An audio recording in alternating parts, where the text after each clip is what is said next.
We play. We fight. We conquer. Welcome back to the Freak Show. I am your host today, Bumpy McSquigums. We're diving back into Phantom Brigade. And I don't think I mentioned in the last episode, I'll have it listed, of course, on the thing and so on and so forth. But a big shout out and a thank you to Brace Yourself Games for hooking me up with the code for this. Actually, way back when, and again, they gave me a Steam code, so I was able to dive in and get the recordings done prior to when the embargo drops. So, above and beyond, thank you guys so very much, and apologies for not thanking you guys in the first video. I don't know what's wrong with me. But, seriously, thank you guys. It means a lot, and, okay. This is so different from, like, everything that I'm used to doing, so I love it. It's fantastic. It's great. I'm just not very good at it. So I feel like I'm failing everybody else. But again, hopefully the more we do it, the quicker I'm able to be at it. And again, the better it will look as we go through. All right, so we're just basically coming in from far away from our mobile base, I guess is what we are. And we're heading to the Philheim base. It's funny, from a distance, those just look like giant tennis shoes. I was like, oh, are those like big shoes? Like high top shoes? They're not. They could have been, by golly. Alright, combat capable reserves TR-38 level 1++. Large underground facility that can serve as your base of operations without attracting enemy attention. Except we're taking it from the enemy, so. Oh, or maybe not. Abandoned around 30 years ago, but still structurally intact. Large entrances built for old mining trucks, and walkers can fit the mobile base. Okay, this should be fun. Alright. Okay, I'm hitting 1. Base power fully charged. It looks like daytime is passing. Why are we not moving? There we go. It's been from when I saved and quit and all that stuff. Alright. So we're slowly moving our way on forward. And yes, we could speed it up if we wanted to. Hope rises in Philheim. Philheim base, once a mining facility, later retrofitted as an emergency storage depot. Then the invaders came, and like everything else, it fell into enemy hands. You're thinking it too, right? Asks your pilot, grinning. If we can capture the facility, we'd have a home base to fall back to, if we needed it. It would get us a foothold in the province and hit them hard while we're at it. It's an opportunity that you just can't pass up. Battles ahead will challenge you and shape the country's future. You need to take every advantage you can get, and it all starts with Philheim. Suit up, make battle preparations with your squad. All right. I'm excited. I think we get to do some modifications and whatnot on our mechs, maybe. Oh, or not. I'm not sure what's happening now, but let's see. We're getting a little bit of an overview of the base. Some tanky boys. Oh, what is that thing? 2 big tanks and then whatever that giant thing is. Couple of mechs running around. Is that an intact crawler? I think we struck gold here. Finally, a way to repair and refit these rusty mechs. I can't wait to do something. Bravo, we're seeing 2 mechs approaching from the west. Requesting immediate support. I'm getting negative response on IFF. Treat these walkers as hostile. Why is there's no voices? That's okay. More enemies incoming. Use cover to avoid damage and eliminate enemies quickly to keep things under control. Oh, are these our boys? This us? Use this corner to track objectives. Turns remaining until enemy reinforcements and other mission information.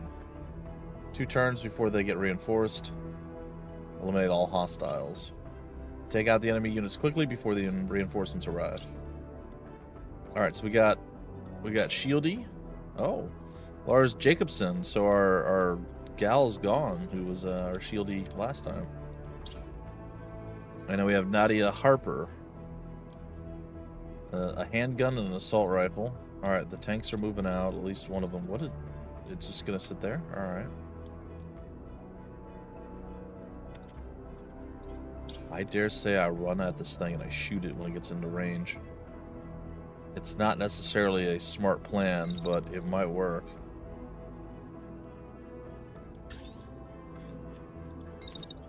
And then when it gets right there. I mean, it's not going to be great, but it might work. Attacks generate heat. Keep an eye on the timeline and heat indicator. Space attacks to let the heat dissipate and avoid damage. Oh. Okay, good to know. Alright, and then we are going to run... Oh, you got a beat on me, huh? I'm going to run here, and I'm going to take a pot shot at you as soon as I'm able. And then...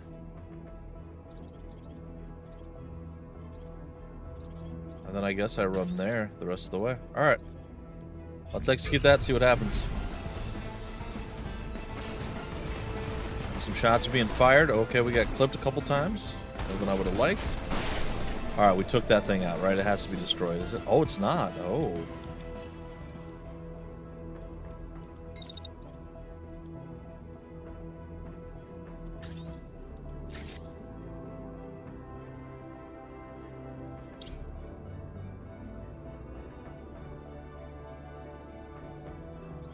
Hold on now.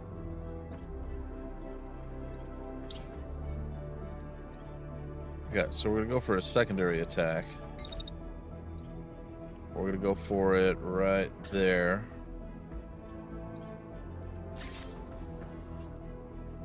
And then maybe a third attack?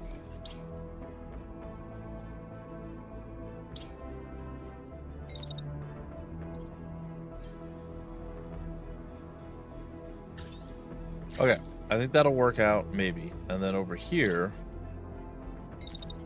we're just going to just instantaneously, like as soon as possible. I just want to shoot this guy. Can we not do this earlier? Like immediately? Well, just like another one?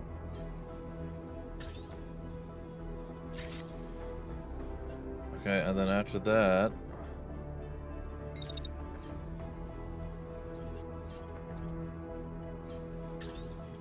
But I don't want you to move until... You know, that's fine. Okay, so what we have to do is we have to wait.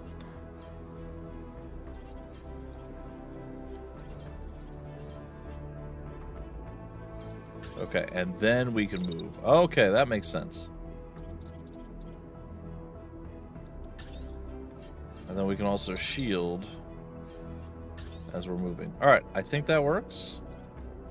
Let's see what happens. Oh, sorry. We already saw that. Alright, let's see what happens. It's still alive? No, it's not. It's definitely not. I think we did it. Uh-oh.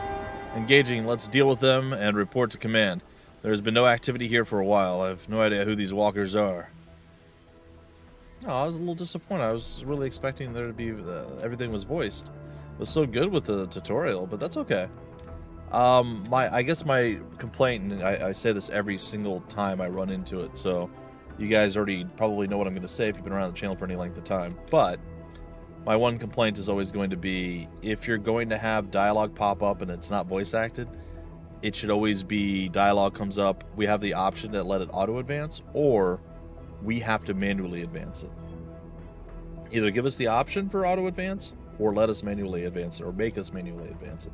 That way, people who read slower, not just me, people who read slower, like if I'm on my own and I'm reading this, it's usually okay. If I'm trying to read it out loud, it's a little bit slower than if I was reading it in my head. And there's other people who read slower, maybe English isn't their primary language, you know, whatever the case is, right? Not everybody's the same. So having something auto advance, it doesn't feel great. So that's always one of my complaints. And you guys know this, so. Alright. Overheated.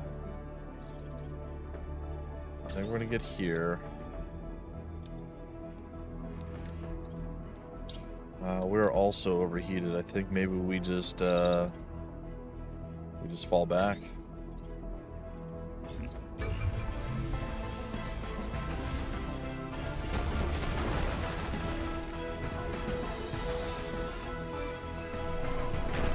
we drag We dragged the tank carcass with us. That's pretty good.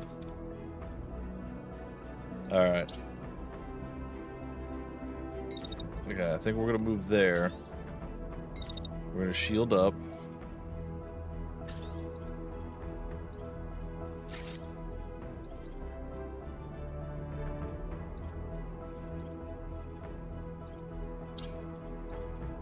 Okay, that's pretty strange. Hold on.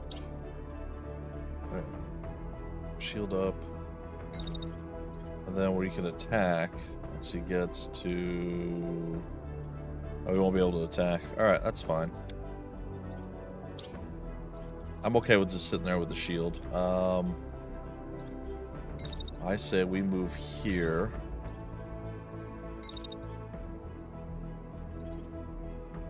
There will be a little bit of overflow.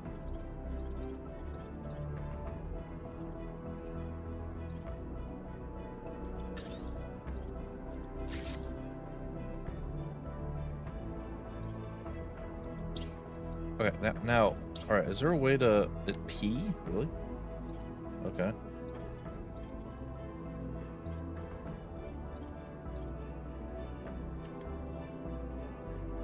Wait, why can't I? Huh. Will give us a little bit of. Where does it show the heat? Oh, it's over there. Okay, I see.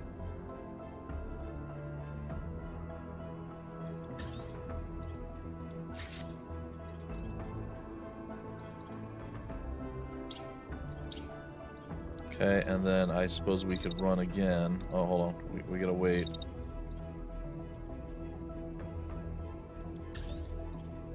And then can we run with our shield out too?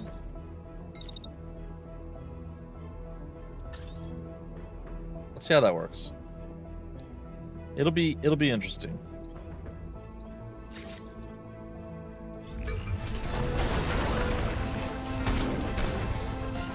Couple of shots on him. We're gonna move up. Just taking it on the shield, I think. Okay. Now he's just inside, maybe, our range.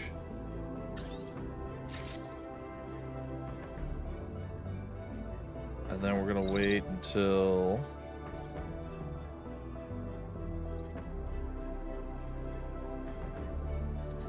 there, and then we're gonna move forward. And we're gonna shield up. I guess as we run?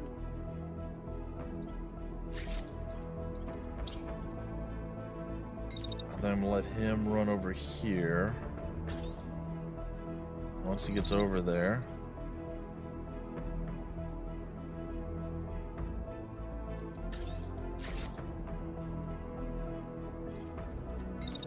I'm gonna have him attack again right around there. And let's see how that works. Couple shotgun blasts.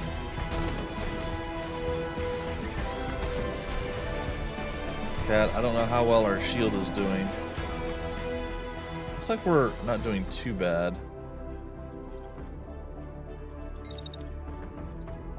Oh, he's gonna come right at us. Okay, alright, hold on.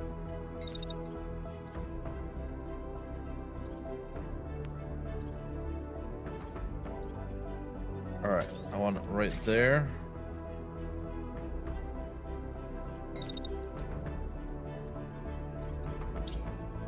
Now I want your shield up.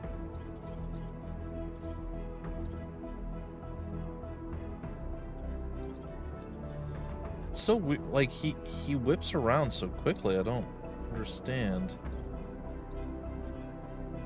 It's like right here, he does some sort of weird maneuver. There.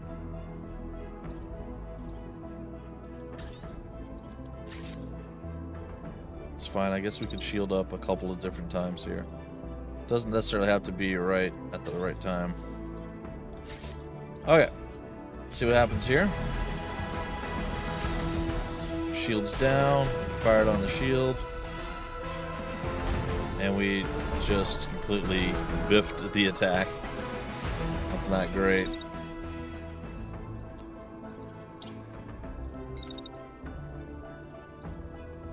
quick step here. And then we're just going to try to lay them out. Attack again around here. Lay them out again. And then... I guess that's fine.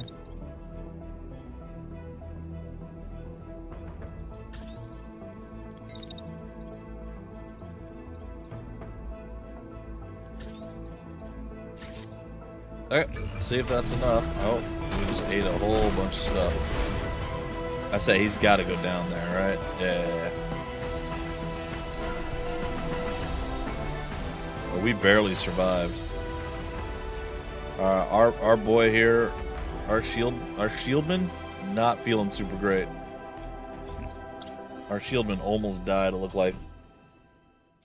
After the combat, okay, like I said, I'm kind of getting a little bit more comfortable, more familiar with it, as I was hoping. After combat, the engineering crew has a chance to conduct a salvage operation. Sites can store equipment and resources that can be recovered at no cost. Enemy units can also yield loot. Recovering them will cost points from your salvage budget. Okay. This weapon is worth recovering. Left click here to take it. The AR2 burst. Okay, 25 out of 65. Recovering parts will use up your salvage budget, with destroyed parts costing more to recover. But not everything is worth recovering. A lower cost option is to scrap a part for resources instead. After the budget is allocated, it is time to deploy the salvage crews. Click here once you're satisfied with your picks. Huh.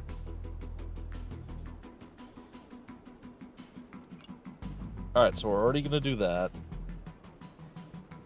There's the shotgun, which it looks like we're gathering. And then over here, we can abandon it. We can dismantle it. And that's a torso, an arm, and then how do we know how much it costs?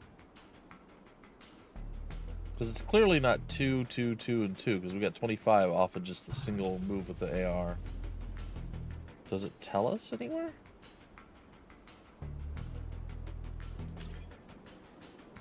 Is it 25 per item?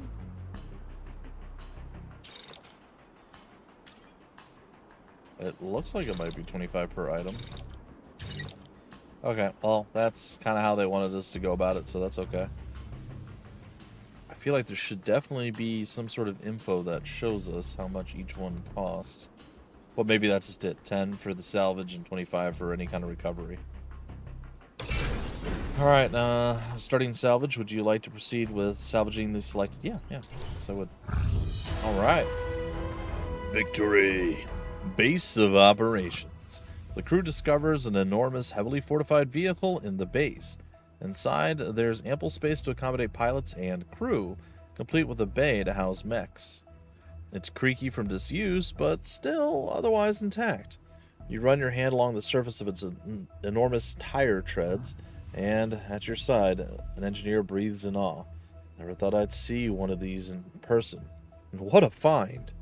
This mobile base, you'll be able to take the fight out onto the road, striking the enemy when they don't expect it, and even outfitting your mechs out in the field. This will take your campaign a long, long way. Mech customization is now available. Click on the unit screen to begin. Alright. This is the mobile base's unit screen. Here you can inspect every mech in your roster. Click this button to edit the selected unit. You can also double click or long press a unit in the list to do the same. Long press, huh? Look at it. Look at it. He's so cute. Alright. So we got the longbow. Sorry, this is the editing screen. You can inspect and swap out individual parts equipped by a unit. We picked up new primary weapons after that fight. Navigate to the primary weapon slot to inspect and install one. So the assault rifle, the AR2 burst. This is the currently equipped weapon. You can hover over elements in the window to see a detailed explanation. These are parts in your inventory compatible with the current socket. As you acquire more, you can take advantage of the filter and sort options above to refine the list. Alright, so we had... Alright, hold on. Hover over a weapon to view the stat changes. Oh, we had I guess a tier 1 burst? This is level 2. What is this thing? Oh, and a serial number. Interesting. And you can see it is significantly higher. Alright. Yeah. New weapons have a higher level. Keep your mechs updated to face stronger enemies, as damage is scaled with the level. Equip a new weapon by double-clicking or long pressing it in the list. Okay. Note how the stats and average level of your unit have increased. I'm level 1.2 now, I guess? Consider the unit's overall performance when refitting. A weapon's power might have trade-offs in weight and speed. Okay. Once you're done exploring unit customization, click here to return to the base. From there, you can return to the overworld. The other world. Now we have the handgun. Alright, so... Interesting. What's this? It's ballistic. It's Invictus. That's a manufacturer. Alright. And right now, it looks like we only have... Oh, we have 3 mechs, maybe. Or something. Or this is just the background to make it look different? Oh. That's interesting. So as it stands right now, we only have the 2. The integrity... What is the barrier? What does this mean? Oh. Tell me. Regenerating outer armor absorbs damage first, protecting part integrity. Regenerates over time when a unit is not under fire. Regeneration consumes a liquid fix. Okay. This doesn't tell me anything. Guess I don't think it does. Shield. Raise the shield to deflect attacks in a specific direction. Increases the weight of the unit. Peak heat. Okay. Each action available to the unit has a duration and optimal interval cooldown. An optimal interval is not a hard restriction, but following it will avoid heat buildup. And this looks like you can do it at any time. This is a 1-second cooldown. Okay, interesting. Doesn't look like we have any shields or any other body parts to switch out. The shred, we do have the Mark II shred, or the level 2 shred. So we should probably switch that out. Now, if we wanted to, we could go with the AR2 burst, but that just seems like a bad call overall. Alright. We will double click that and add that to our repertoire. We can paint it various different colors, which is interesting. Is there a way to rotate it? Doesn't look like we can rotate it necessarily. Very, it's like, oh, that's just for the primary weapon. Really? Can't rotate this? Oh, there we go. You do it with WASD. I'm like, that seems really unlikely. Alright, so we're really looking at the weapon on his back. That's cool, though. Secondary weapon with a shield. Oh, we can get a different shield color. Oh, I like this, though. This is neat. I like that there's some variance, some variety here.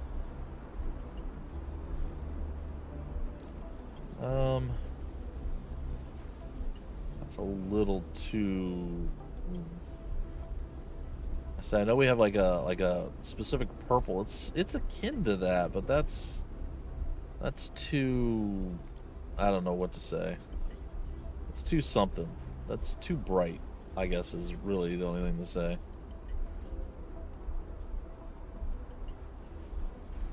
Kinda wish we could do, nah. There we go. All right, we're gonna leave that alone for right now, but still cool that it's there.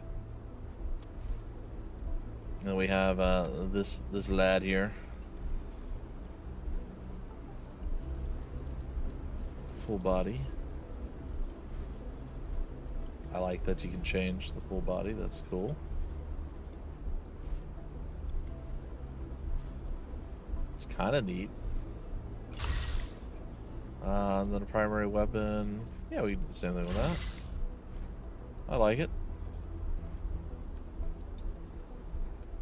Okay, so we did some changes. We did all the upgrading and everything else that we had to do. We can go back into the edit. We can go over here and we can see which one and specific things. You know what? I am going to go back here. I've changed my mind. I don't know why. But I like the idea of maybe having like a... There's like a nice dark green color somewhere. These are all like super bright colors. Kind of want like a combination of stuff, but they're not giving me the colors I want. I'm curious as to whether or not we'd be able to have like our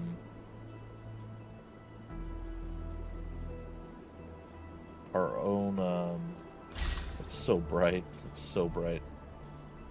If we'd be able to have our own color palette or custom colors that we could do. It's not necessary, but I think it'd be kind of interesting.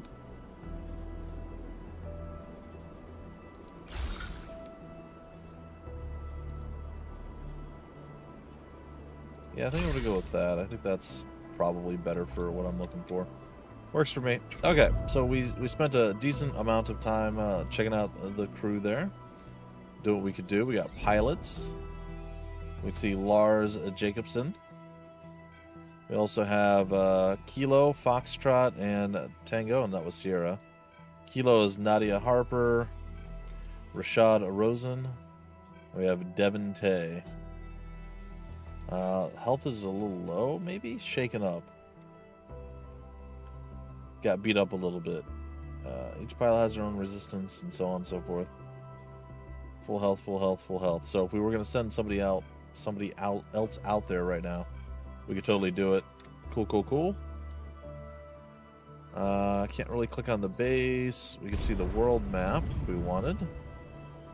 And we can go into our inventory, see what we have available. 2 extra primary weapons laying around, but only the 2 units. So I guess we essentially head back to the world map, and we would be able to head out and start exploring. I suppose we're gonna actually head to the base itself here, where there's a need. Incoming message from Home Guard boss. Sure, a pilot calls to you. Already breathless with the news. They've intercepted a call from the civilians seeking aid, and we can get in there faster than the army. Further details reveal that the enemy troops commandeered a nearby village and availed themselves to the area's resources. One brave villager finally managed to get a hold of her radio and send a message. She'd heard enemy soldiers murmuring about guerrilla fighters in the area and took her chance. We gotta help them out before things get worse, says the pilot. Your pilot's right. There's only one option. Alright, and that is to head up over there to the village, but again, we're going to head back to our supply point. And once we get there, it's going to be where we break off our episode. So, there you have it. Alright, I know we're like right there on the base. We're just going to go ahead and we're going to pause it right there. I hope you guys are enjoying this so far. I'm getting a little bit more comfortable, a little bit more familiar with stuff. I was trying to utilize a lot of the like on the map stuff that was happening back and forth, and really when you're setting up like your attacks and other various things, it seems to be a better idea to set up the attacks down at the timeline and then change like where they're aiming and what they're shooting at according to that. So you like set up the wait, and then you get to see how long you want to wait, set up the run, see how far you want to run, so on and so forth. So I'm getting it. I'm getting a little bit better. It's cool. As I said, this is very different from just about everything that I've played, so I really like it a lot. I think it's really cool, and I hope I just continue to improve. And yeah. All right, folks. Once again, a big shout out and thank you to Brace Yourself Games for hooking me up with the code for this. Not only back in the day, let me do the first look video, but also just before the game releases. I'm recording this the day before the release. giving me a chance to actually get my videos ready to go for the embargo drop. So that means a lot, and I greatly appreciate that. So thank you, thank you, thank you. I would not be able to do what I'm able to do, not even a tenth of what I've actually accomplished and covered and so on and so forth, without generous developers, publishers, PR folk, and the like, such as folks at Brace Yourself Games. So it means a lot. It truly does. And it's greatly appreciated. Anyway, folks, till the very next episode, I have been your host, Bumpy McSquigums. Thank you so much for stopping by the Freak Show. We play, we fight, we conquer.